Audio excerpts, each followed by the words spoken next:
예수님은 유대 땅 베들레헴에서 나셨지요. 그리고 자라나시기는 사실은 그 갈릴리 나사렛에서 자라나셨습니다. 가버나움에서 많은 사역을 하셨는데요. 그 유명하신 크리스토스톰은 이런 말을 합니다. 베들레헴은 예수를 낳고 나사렛은 예수를 길렀고 그리고 가버나움은 예수를 주인으로 모셨다 그랬어요. 가버나움, 예수님의 제2의 고향이고요. 예수님을 주인으로 모신 축복의 동네입니다.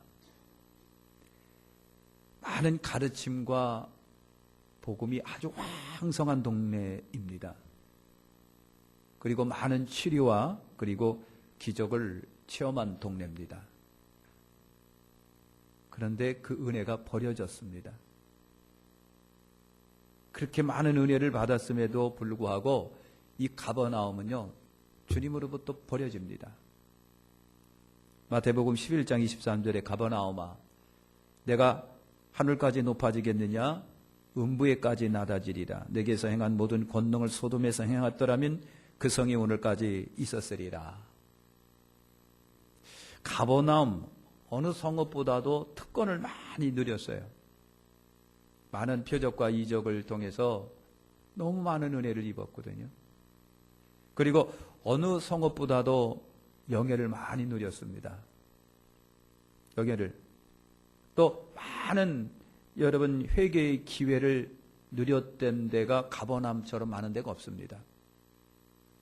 그런데 가버나움이 교만합니다. 가버나움은 쉽게 주님을 영접하지 않습니다. 가버나움이 회개하지 않습니다. 그래서 고라신 벳세다와 함께 버림을 받습니다. 회개입니다. 사랑하는 성도 여러분, 회개입니다. 복음도 경국은 궁극은 회개하고 주께로 돌아오는 겁니다. 표적과 기적도 궁극적으로는 이 백성으로 하여금 회개하게 하기 위해서 하시는 겁니다. 근데 회개가 없으면 버려짐을 당하는 거예요. 사랑하는 성도 여러분, 회개하지 않으면 버려짐을 당합니다. 사랑하는 성도 여러분, 회개하지 않으면 버려짐을 당합니다. 은혜 받은 게 문제가 아닙니다. 내가 아무리 많이 주님께 은혜를 받고 많은 기도응답을 받아도 회개하지 않으면 버려짐을 당합니다. 가버나움이 받은 은혜를 생각을 해보려고 합니다. 21절서부터 45절까지입니다, 사실은. 그런데 반만 읽었습니다만은. 여러분, 21절과 28절에 보면, 첫째로, 가버나움 회당에서 베푸신 주님의 은혜가 컸습니다. 회당에서. 여러분, 회당은 유대인들이 예배를 드리기 위해서 모이는 곳입니다. 여러분, 유대인들이 회당에서 가장 중심적으로 하는 것은 예배인데, 우리와 같은 그런 스타일보다는 여러분 성인 남자가 낭독을 합니다. 성경을 자기가 원하는 낭독을 쭉 합니다.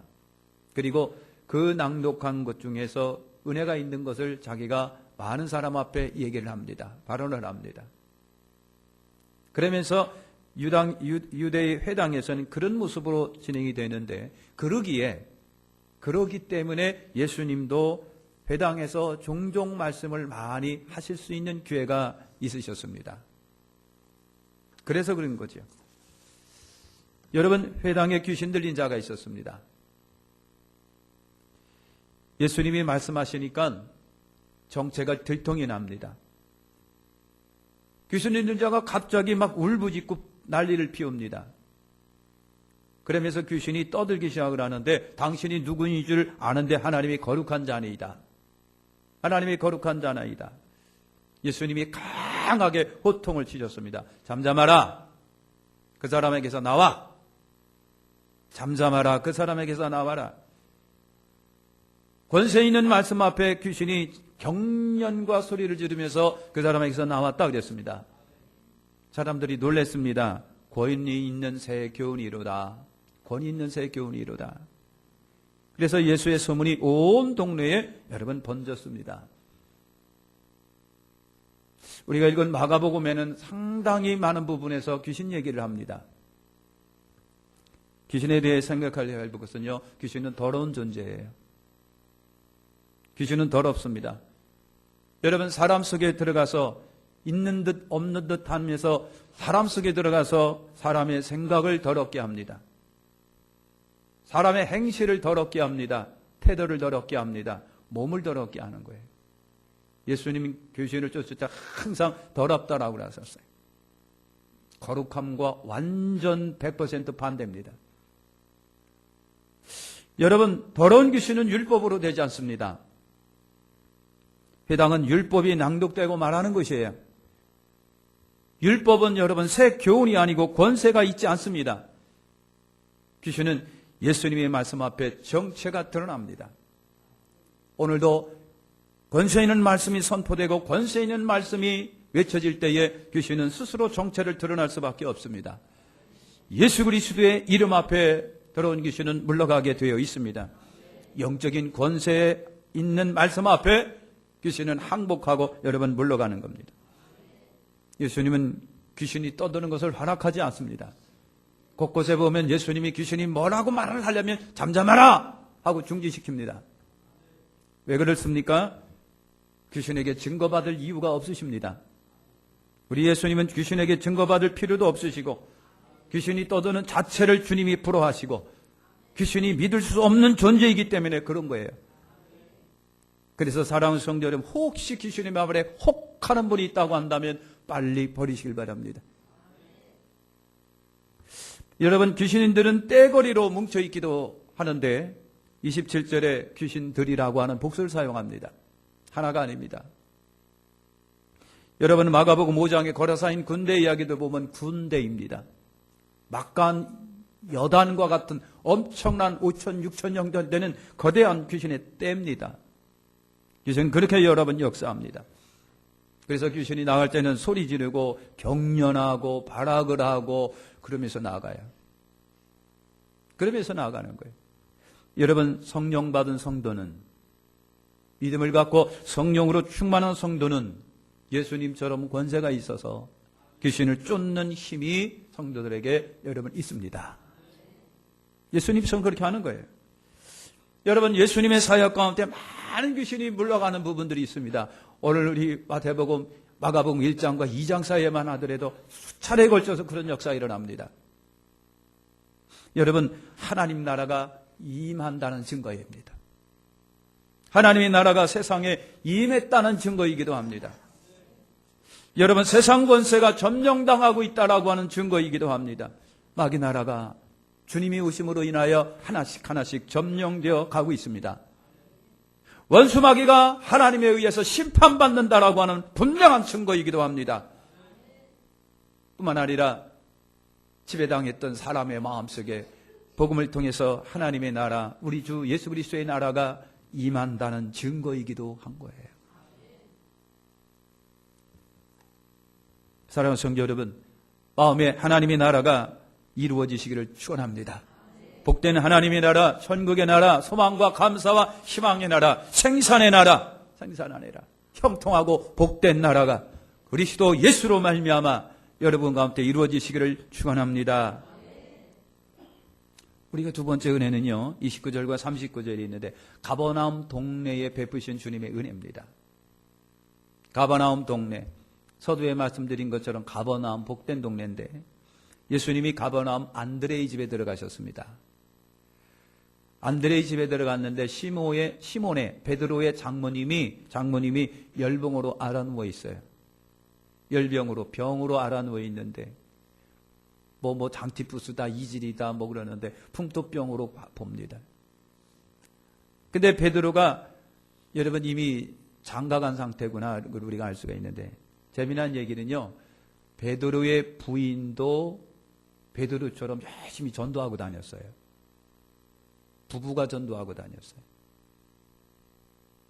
그걸 우리가 어떻게 알 수 있느냐면 고린도전서 9장 5절에 보니까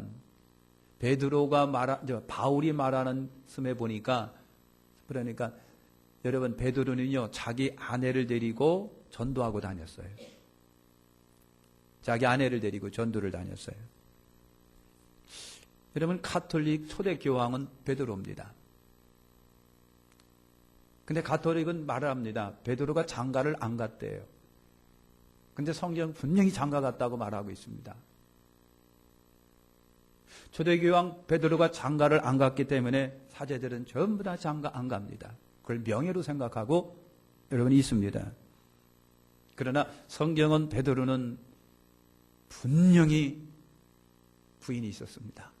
그리고 부인과 함께 전도 다녔습니다. 전도 다녔습니다. 초대 교부 시대에 알렉산드리아 클레멘트라고 하는 교부가 있었습니다. 그분이 이런 말을 했어요. 베드로가 전도할 때 항상 그의 옆에는 아내가 동행했다.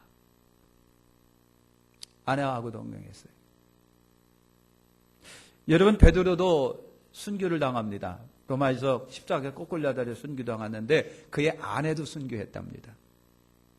근데 남편보다 조금 먼저 갑니다. 그래서 순교당하는 아내를 향하여 베드로가 그랬답니다.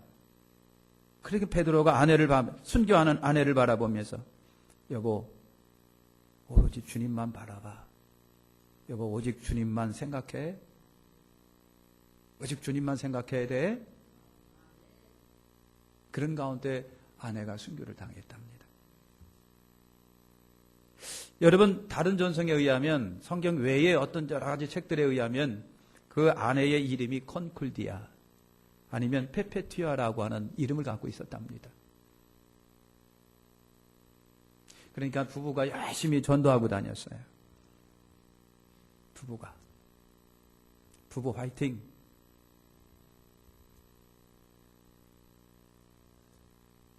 따라서 하시죠. 부부 화이팅. 부부가 이렇게 앉아있는 부부만 한번 화이팅 합시다. 화이팅! 아. 여러분, 그래요.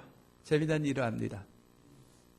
여러분, 그래요. 베드로의 장모님이 열병으로 누워있는데 예수님이 다가가셨어요. 예수님이 다가가서 손을 잡아 일으키셨습니다. 손을 잡아 일으키셨습니다. 근데 여러분, 누가복음에 있습니다. 누가는 출신이 의사입니다.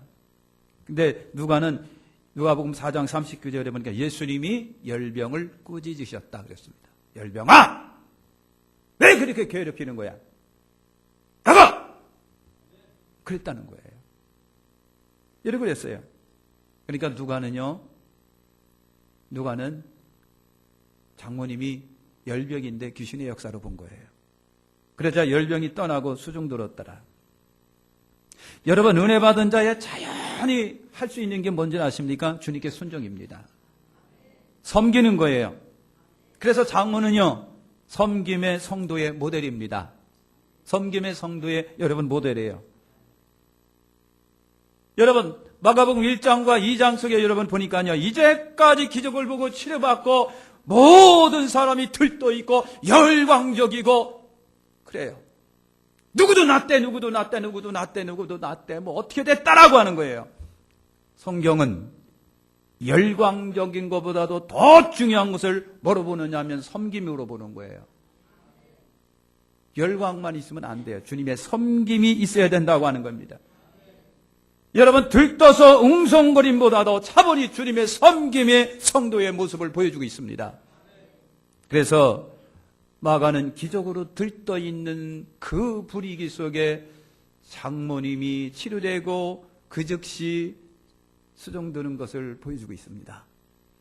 장모의 섬김을 보여주므로 성도의 섬김의 도리를 그 속에서 보여주고 있는 거예요. 들떠있는 것보다, 광적이고 열광적인 것보다 여러분, 그런 것입니다. 소문이 점점 퍼져나가서 수많은 사람이 몰려들었습니다. 저녁나절 모든 병자들과 귀신 들린 자들이 몰려들었는데 온 동네가 모였다고 그랬어요. 온 동네가 모였다. 예수님이 밤이 늦도록 고치시고 치료하시고 쫓아내셨어요. 밤이 맞도록. 여러분, 가버나움이라야 옛날에 가버나움이 뭐고 크겠습니까? 가버나움이 동네라고 한더라도 우리 주성동만 단지도 못하겠지요. 아파트 단지? 여러분, 그거는 대도시입니다. 여러분, 가버나움 동네가 완전히 축제에 빠졌습니다. 아주 실용적 축제입니다. 예수님에 의해서 제대로 희년이 선포되고 있습니다. 수많은 사람이 억압과 부자유 속에서 해방되고 자유를 누리고 있습니다. 여러분, 복음은 영육간에 이처럼 해방인 거예요. 해방. 사랑하는 성도 여러분, 자유하십니까? 그리스도 예수 안에서 자유하시기를 축원합니다. 예수님은 귀신들에게 역시 침묵명령을 내리시고 있습니다. 여러분, 밤늦도록 일하셨음에도 불구하고 예수님이 일찍 일어나셨습니다. 그리고 한적한 곳을 찾아 기도하셨습니다. 때로는 밤이 맞도록 기도하시는 예수님, 힘이 들면 들수록 더 기도에 열심을 내셨던 예수님, 새벽 기도는 예수님에게 일상이고 힘을 얻는 시간이었습니다. 예수님은 기도하는 것을 놓치지 않으셨어요. 바쁘셨어요. 밤이 맞도록. 그럼에도 불구하고 예수님은 더 기도하셨어요. 오병이의 기적을 일으키고 수많은 사람이 들떠 있을 때 예수님은 그때 의도적으로 조용한 곳을 찾으셨습니다. 그리고 더 깊이 기도하셨습니다. 예수님은 기도를 많이 강조하십니다. 이렇게 기도하라. 시험에 들지 않도록 기도하라. 제자들이 찾아왔을 때 주님이 말씀하십니다. 다시 우리 가까운 마을로 가자. 가서 전도하리니 이를 위해서 내가 왔다. 사랑하는 성도 여러분, 전도는 건 우리가 할 사명이에요. 우리가 할 사명. 때를 어떤지 못든지 힘쓸 사명. 세 번째는요, 40절과 45절에 나병 환자에게 베푸신 주님의 큰 은혜입니다. 나병 환자, 문득병이에요. 한센시병. 여러분, 무섭고 고치기 힘든 병이 나병입니다. 나병이에요. 그래서 유대 랍비들은요, 죽은 자를 살리는 것보다 한센병을 고치는 게 더 힘들다고 그랬어요. 그래서 이 한센병, 이 나병은요, 저주의 병이, 하늘이 내린 저주의 병이라고 그랬죠. 하늘의 저주를 받은 병이라고 그랬습니다. 그래서 이 병은요, 제사장이 판단을 합니다. 제사장이 와서 보니까 이상해. 그러면 너 문둥병이야. 그때서부터 격리됩니다. 가족과 격리되고, 사회와 격리되고, 직장과 격리되고, 아내와 자식들과 다 격리됩니다. 격리되는 거예요. 여러분, 마가는 예수님의 초기 엄청난 표적과 기적의 역사 속에 나병 환자가 치료됐다고 하는 것을 넣습니다. 여러분, 이 나병은요, 인간 속에 있는 죄를 의미합니다. 죄. 나나 여러분 속에 있는 이 죄, 보이지 않는 죄. 고상한 사람이 품고 있으면 죄가 고상한 모습으로 보입니다. 흉측한 사람이 품고 있으면 죄는 흉측하게 보입니다. 그래서 저희는 참으로 위장을 잘합니다. 미스코리아가 품으면 죄가 미스코리아처럼 보입니다. 사랑하는 성도 여러분, 나병은요, 인간 속에 있는 죄를 의미하기도 하는데, 이 병으로 사람이 죽듯이 죄로 인해서 사람이 죽어갑니다. 이 병은 사람을 죽입니다. 어떤 병도 안 그러겠습니까마는 나병은 유난히 더 사람을 죽입니다. 죄는 사람을 여러분 죽입니다. 사람이 치료할 수가 없듯이 역시 죄는 사람이 해결할 수가 없어요. 우리는 해결할 소리가 없습니다. 이 병은 철저히 격리인 듯이 죄는요, 우리가 하나님과 천국과 소망과 격리를 시킵니다. 거룩하신 하나님과 원수가 되게 만듭니다. 그래서 죄는 여러분 하나님과 격리입니다. 이 병이 서서히 나도 모르게 여러분 내 속에서 역사해서 나를 죽음에 이르게 하듯, 죄라고 하는 것이요, 나도 모르게 서서히 내 속에서 죄도 아닌 것이 죄같이 역사하면서 서서히 나를 여러분 사망에 이르게 하는 거예요. 그래서 예수님은 나병 환자를 그 자리에서 보기 좋게 고치셨습니다. 그래서 유대인들은 나병 환자 고친 것을 아주 굉장한 모습으로 봤습니다. 예수님은 이 나병 환자를 고치셨습니다. 원하시면 저를 깨끗하게 하실 수가 있습니다. 예수님께서 그 나병 환자를 만지면서 내가 원하는 깨끗함을 받아라 그랬어요. 깨끗함을 받아라. 어떻게 그렇게 만질 수 있을까? 자신 없습니다.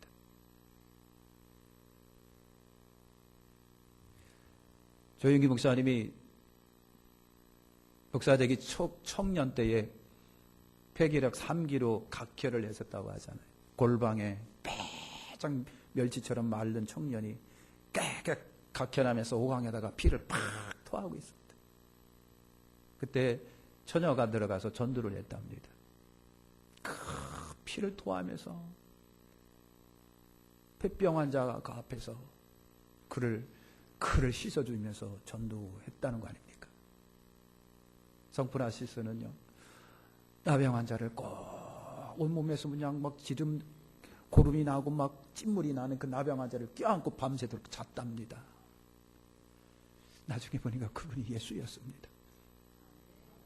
어떻게 그렇게 만질 수 있을까? 이것은 사랑이 아니면 안 됩니다. 예수님은 사랑으로 오셨습니다. 즉시 깨끗하게 됐습니다.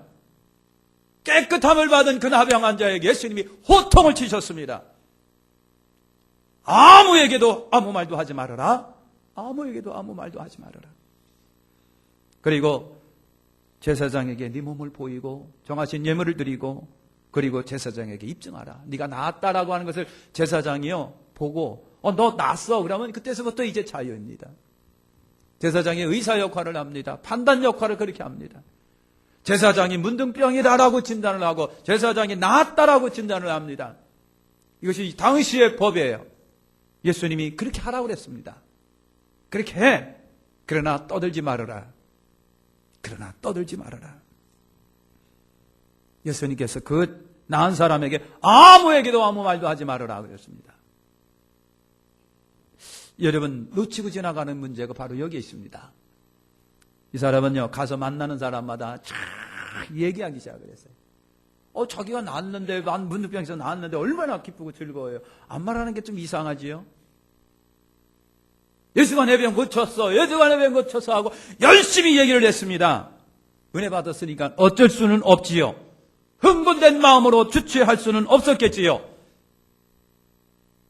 근데 그로 인해서 예수님은요, 동네에 들어가실 수가 없으셨습니다. 한적한 곳으로 다니셔야 됐답니다. 사람을 찾아서 만나야 하실 분이 사람을 있는 곳에 못 갔습니다. 잠시지만 예수님의 복음의 사역이 방해를 받으셨습니다. 여러분, 흥분된 마음이, 들떠있는 마음이 때론 주님의 전도에 방해가 될 수도 있는 거예요. 그러니까 저는 그렇습니다. 절제된 마음이 필요합니다. 열정적 감정만으로 주님의 일이 되는 것은 아닙니다.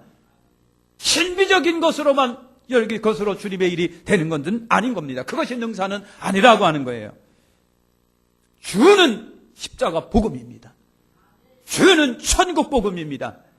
표적과 기적은 2차고 3차입니다. 수많은 사람이 지금 예수님의 표적과 기적 때문에 흥분되어 있습니다. 들떠 있습니다. 그래서 장모의 열병 고침받고 섬김의 모습을 조용히 섬기는 모습을 보여주고 있고요. 예수님께서는 그 엄청난 무시무시한 문둥병에서 치료받은 사람을 향하여 아이고 그동안 고생했어. 얼마나 고생했어 하고도 등도 두드려주면서 많이 고생했으니까 맛있는 거 많이 먹고 건강해? 이렇게 할 줄 알았는데 입 다물고 조용히 좀 해? 그랬습니다. 사랑하는 성도 여러분, 예수님께서 우리에게 전해주고자 하시는 것은 하늘의 복음이에요. 전국 복음이지 표적이나 기적이 아닌 거예요. 주님이 이시기 때문에 주님은 그에게 호통치시면서 잠잠하라 하신 이유가 거기에 있습니다. 사랑하는 성도 여러분, 순종하시길 바랍니다. 어떤 이유든지